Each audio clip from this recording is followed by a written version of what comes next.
ఎక్కడి నుంచి వచ్చారు? ఎవరి నుంచి వచ్చారు? మేము వనపర్తి నియోజకవర్గం నుంచి వచ్చినాం. ఓకే. ఈరోజు 25 సంవత్సరాలటువంటి రజతోత్సవం జరుగుతున్నటువంటి బీఆర్ఎస్ పార్టీకి మేము ఇవాళ అందరం కూడగలుపుకొని ఒక 100 మంది వచ్చినాము. 100 మంది వచ్చారు. 100 మంది వచ్చినాం మా దగ్గర నుంచి.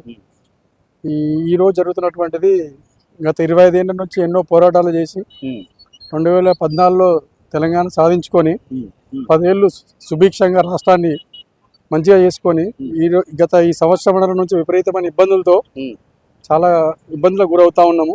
ఇవాళ ఈ సభను విజయవంతం చేసి మళ్ళీ తెలంగాణ ఉనికి మరో మారు చాటాలని కోరుకుంటున్నాం. ఎట్లుంది ఫీలింగ్? ఎట్లుంది? కేసీఆర్ మాటలు వినబోతున్నారు, ఆయన చూడబోతున్నారు లైవ్ లో.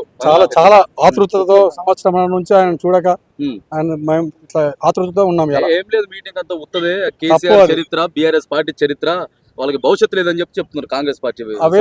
అవివేకులు మాట్లాడే మాటలు 100 ఉంటాయి. అట్లాంటివి మేము మా లోపల రక్తం మరుగుతా ఉంది. ఇప్పుడు గత సంవత్సరంన్నర నుంచి విపరీతమైన ఇబ్బందులతోనే రైతు రుణమాఫీ వాళ్ళు చెప్తారు, కానీ ప్రజల్లో వాస్తవికత వేరుగా ఉంది.